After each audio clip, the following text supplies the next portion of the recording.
नमस्कार दोस्तों, आप सभी का स्वागत है ए वाईफाई ऑनलाइन क्लासेस के इस यूट्यूब चैनल में। आज की इस वीडियो में हम भारतीय संविधान के 25 महत्वपूर्ण प्रश्नों का हम प्रैक्टिस सेट करेंगे जो रेलवे ग्रुप डी के एग्जाम के लिए इम्पोर्टेंट है और जो एनटीपीसी का CB2 होना उसके लिए भी है। भारतीय संविधान के क्वेश्चन इंपॉर्टेंट है, तो आप इस वीडियो को पूरा अंत तक देखें। शुरू करते हैं फर्स्ट क्वेश्चन से। संविधान का पहला क्वेश्चन है, किस अनुसूची में दल बदल से संबंधित कानून की प्रक्रिया शामिल है? इस अनुसूची में दल बदल से संबंधित कानून की प्रक्रिया शामिल है। 9वीं अनुसूची, 10वीं, 6वीं या 5वीं अनुसूची, इन चारों में से उस अनुसूची का नाम बताना है जो दल बदल से संबंधित कानून की प्रक्रिया में शामिल है। कौन सी है? 10वीं अनुसूची। इसका सही आंसर होगा 10वीं अनुसूची दल बदल से संबंधित कानून की प्रक्रिया में शामिल है। नेक्स्ट क्वेश्चन है, किस अनुच्छेद में भारत के महानियंत्रक एवं महालेखा परीक्षक की नियुक्ति की जाती है? इस अनुच्छेद में भारत के महानियंत्रक एवं महालेखा परीक्षक की नियुक्ति की जाती है। अनुच्छेद का नाम बताना था। अनुच्छेद 148 में, अनुच्छेद 152, अनुच्छेद 185, अनुच्छेद 242। तो उस अनुच्छेद का कौन सा अनुच्छेद है? वह अनुच्छेद 152 के अंतर्गत नियंत्रक महालेखा परीक्षक एवं नियंत्रक की नियुक्ति की जाती है। आपको याद रखना अनुच्छेद 152, ठीक, ये आपको याद रखना है। नेक्स्ट क्वेश्चन है हमारा, भारतीय संविधान में कितनी भाषाओं को मान्यता दिया गया है? जो हमारा भारतीय संविधान है उसके अंदर कितनी भाषाओं को मान्यता दी गई है, ये आपसे पूछा गया है। ऑप्शन है, फर्स्ट ऑप्शन है 22, 18, 24, 23, इनमें से बताना था। तो कितनी भाषाओं को मान्यता दी गई है भारतीय संविधान के अंतर्गत? तो वे है 22 भाषा। ये फर्स्ट नंबर का ऑप्शन आपको बिल्कुल सही है, क्योंकि 22 भाषाओं को भारतीय संविधान के अंदर मान्यता दी गई है। नेक्स्ट क्वेश्चन है, भारत की संविधान सभा ने किस वर्ष राष्ट्रीय गान को स्वीकारा था? उसकी डेट पूछी है। जो भारतीय संविधान ने इस वर्ष राष्ट्रीय गान को स्वीकार किया था, यह आपको बताना था। उसकी डेट पूछी गई थी। यह स्वीकार किया गया था 1952 में। कब? भारतीय संविधान सभा ने किस वर्ष राष्ट्रीय गान को स्वीकार किया? 1952 में इसको स्वीकार किया गया था। फोर्थ नंबर सही आंसर है आपका। अगला क्वेश्चन हमारा, भारत की संविधान सभा की गठन कब किया गया था? जो भारत की संविधान सभा है उसका गठन कब किया गया था, उसकी डेट आपसे पूछा है। भारतीय संविधान सभा की जो गठन है वह 1946 में किया गया था। कब? 1946 में यह किया गया था। फर्स्ट ऑप्शन आपका बिल्कुल करेक्ट होगा। हमारा अगला क्वेश्चन है, भारतीय संविधान सभा के किस भाग में पंचायत राज से संबंधित प्रावधान है? इससे पंचायती राज से संबंधित प्रावधान किस संविधान के भाग में है भारतीय संविधान के, वो आपसे पूछा गया था। चार ऑप्शन थे, भाग 6, भाग 7, भाग 8, भाग 9। चारों से आपको बताना था। तो इसका सही आंसर होगा भाग 9 में पंचायत राज से संबंधित प्रावधान है भारतीय संविधान। कौन सा? भाग 9 उससे संबंधित है, पंचायत राज व्यवस्था से संबंधित है। नेक्स्ट है, भारतीय संविधान के किस भाग में नगर पालिकाओं से संबंधित है? जो भारतीय संविधान का वह कौन सा भाग है जो नगर पालिकाओं से संबंधित है?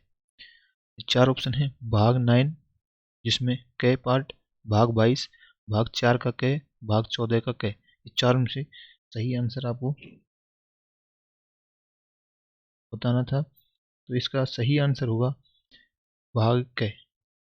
जो भाग 9 का जो कैमो भाग है उसमें नगर पालिका से संबंधित उसमें दिया गया है भारतीय संविधान के अंदर। तो इसका फर्स्ट ऑप्शन आपका बिल्कुल करेक्ट होगा। अगला क्वेश्चन है, वर्तमान में भारतीय संविधान में कुल कितनी अनुसूचियां हैं? ये आपसे अनुसूची पूछी है। वर्तमान में भारतीय संविधान में कुल कितनी अनुसूचियां हैं? वर्तमान की बात कर रहा है, तो कितनी अनुसूचियां हैं? 12 अनुसूचियां वर्तमान में है। थर्ड नंबर ऑप्शन आपका सही है, 12 अनुसूचियां वर्तमान में भारत में है। अगला क्वेश्चन है, संविधान सभा की प्रारूप समिति द्वारा प्रस्तुत प्रारूप संविधान में कितनी अनुसूचियां हैं? जो संविधान सभा की प्रारूप समिति द्वारा प्रस्तुत प्रारूप संविधान में कितनी अनुसूचियां थी? ऑप्शन है 6, 8, 9, 12। कितनी अनुसूचियां थी?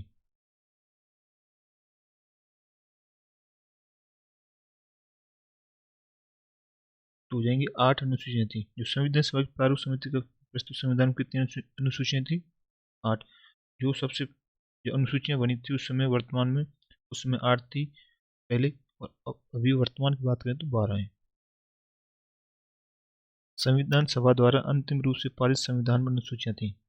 जो संविधान सभा द्वारा अंतिम रूप से पारित संविधान में अनुसूचियां कितनी थी? क्वेश्चनों को आपको बड़े ध्यान से देखना है, क्योंकि क्वेश्चनों को आपको इसी प्रकार से एग्जाम में पूछ लिया जाता है।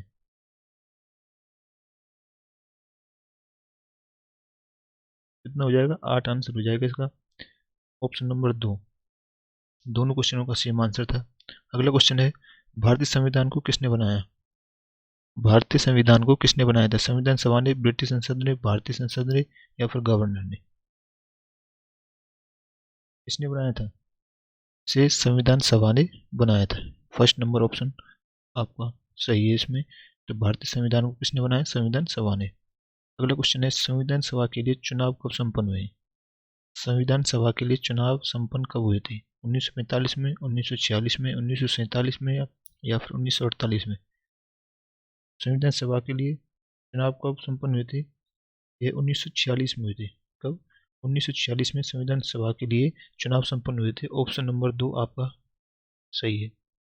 अगला क्वेश्चन है, भारतीय संविधान सभा की स्थापना कब की गई? भारतीय संविधान सभा की स्थापना कब की गई थी? 10 जून 1946, 9 दिसंबर 1946, 26 नवंबर 1949, 26 दिसंबर 1949। तो भारतीय संविधान सभा की स्थापना कब की गई थी? यह 9 दिसंबर 1946 को यह की गई थी भारतीय संविधान सभा की स्थापना। चलिए बढ़ते हैं। अगला क्वेश्चन है हमारा, संविधान सभा का प्रथम अधिवेशन कहाँ हुआ था? संविधान सभा का प्रथम अधिवेशन कहाँ हुआ था? मुंबई, कलकत्ता, लाहौर या दिल्ली? इन 4 ऑप्शन में से आपको बताना था। तो संविधान सभा का प्रथम अधिवेशन कहाँ हुआ था? कहाँ हुआ था? दिल्ली के अंदर हुआ था। फोर्थ नंबर ऑप्शन आपका सही है। संविधान सभा का प्रथम अधिवेशन दिल्ली में हुआ था। अगला क्वेश्चन है, भारत में संघ राज्यों का प्रशासन होता है। भारत में संघ राज्यों का प्रशासन होता है राष्ट्रपति द्वारा, उपराज्यपाल द्वारा, गृह मंत्री द्वारा, प्रशासक द्वारा। तो किसके द्वारा भारत में संघ राज्यों का प्रशासन होता है? किसके द्वारा होता है? राष्ट्रपति के द्वारा ही होता है, क्योंकि भारत में संघ राज्यों का प्रशासन राष्ट्रपति के द्वारा होता है। फर्स्ट नंबर ऑप्शन सही है आपका। अगला क्वेश्चन है, केंद्र शासित प्रदेश पर किसका शासन होता है? केंद्र शासित प्रदेश पर किसका शासन होता है? मंत्रिपरिषद का या संसद का, राष्ट्रपति द्वारा नियुक्त प्रशासक का, या प्रधानमंत्री का? किसका होता है? केंद्र शासित प्रदेश पर किसका शासन होता है? इसमें राष्ट्रपति द्वारा नियुक्त प्रशासक का होता है। किसका? राष्ट्रपति द्वारा नियुक्त प्रशासक का केंद्र शासित प्रदेश पर शासन होता है। अगला क्वेश्चन है, उस वित्त मंत्री का नाम बताइए जिसने सन 1952 में भारत का पहला आम बजट प्रस्तुत किया था। तो भारत का प्रथम आम बजट प्रस्तुत हुआ था उस 1952 में। तो उस वित्त मंत्री का नाम आपसे पूछा गया। उस वित्त मंत्री का नाम आपसे पूछा गया है, नाम क्या होगा उसका?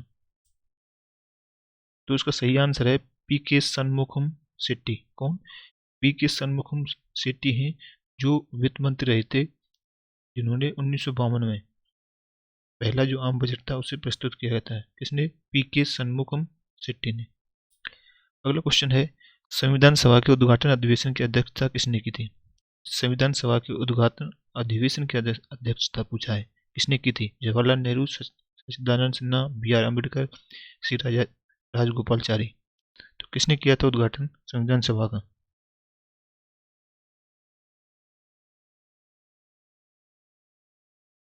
दूसरे नंबर का ऑप्शन आपका बिल्कुल सही है, सच्चिदानंद सिन्हा ने। किसने? सच्चिदानंद सिन्हा ने संविधान सभा के उद्घाटन अधिवेशन की अध्यक्षता की थी।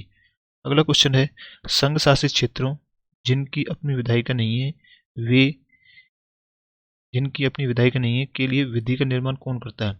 जो संघ शासित क्षेत्र जिनकी अपनी विधायिका नहीं है, उनके लिए विधि का निर्माण कौन करता है? संसद, लोकसभा, राष्ट्रपति अध्यादेश द्वारा या फिर राज्यसभा द्वारा? तो इसका आंसर होगा संसद के द्वारा। जो संघ शासित क्षेत्र हैं जिनकी कोई विधायिका नहीं है, उनका विधि का निर्माण संसद के द्वारा किया जाता है। अगला क्वेश्चन है, भारत के किस एकमात्र संघ राज्य क्षेत्र का अपना उच्च न्यायालय है? भारत के किस एकमात्र संघ राज्य क्षेत्र का अपना उच्च न्यायालय है? पांडिचेरी, लक्षद्वीप, चंडीगढ़, दिल्ली। चारों ऑप्शनों में से सही आंसर होगा दिल्ली का। 4th नंबर ऑप्शन, दिल्ली एकमात्र संघ राज्य क्षेत्र है जिसका अपना उच्च न्यायालय है। अगला क्वेश्चन है, कौन सा देश दुनिया का सबसे बड़ा लोकतंत्र है? कौन सा देश है जो दुनिया का सबसे बड़ा लोकतंत्र है? नॉर्वे, आइसलैंड, भारत या स्वीडन? चारों में से बताना था कौन सा देश दुनिया का सबसे बड़ा लोकतंत्र है। अपना इंडिया ही, भारत देश है, वही दुनिया का सबसे बड़ा लोकतंत्र देश है। 3rd नंबर ऑप्शन आपका सही होगा। अगला क्वेश्चन है, संविधान की 8वीं अनुसूची में कितनी भाषाएं? आपसे पूछा गया है जो 8वीं अनुसूची है उसमें कितनी भाषाएं हैं, ये आपसे पूछा गया है। तो इसमें हमारी वर्तमान जो संविधान की 8वीं अनुसूची है उसमें 22 भाषाओं का उल्लेख है। 4th नंबर ऑप्शन आपका बिल्कुल सही होगा। अगला क्वेश्चन है, संविधान सभा का अनुच्छेद 123 किससे संबंधित है? जो अनुच्छेद 123 है वह संविधान सभा का किससे संबंधित है?